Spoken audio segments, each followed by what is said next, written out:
Welcome to our channel. Today we how to authorize ClickUp to send approvals to Dropbox Sign, full guide step by step clearly. To authorize ClickUp to send approvals to Dropbox Sign, start by logging into your ClickUp account. In your ClickUp workspace, navigate to the Integrations section located in the sidebar. Once there, find the Dropbox Sign integration option and click on it. You'll see an option to connect your Dropbox Sign account. Click on the Connect button.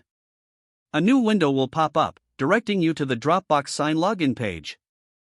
Enter your Dropbox Sign credentials to log in. After logging in, you'll be prompted to allow ClickUp access to your Dropbox Sign account. Review the permissions required and click the Allow button to proceed. Once authorized, you'll receive a confirmation that ClickUp is now connected to your Dropbox Sign account. Return to your ClickUp workspace to set up your approval workflows. In a relevant task, look for the Approval feature in the Task Options menu. Click on it to create a new approval request.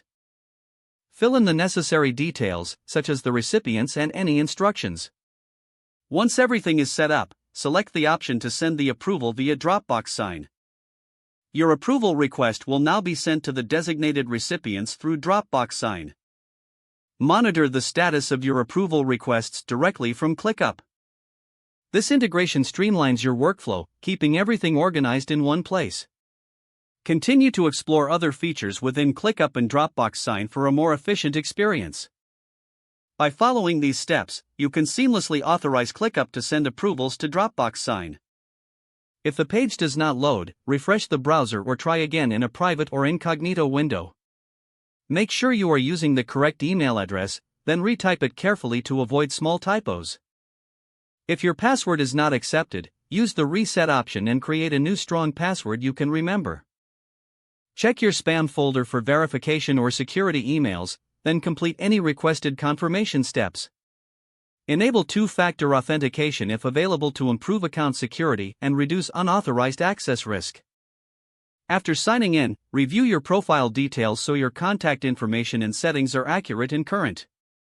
If you see an error message, note it down and try again after restarting your device and internet connection.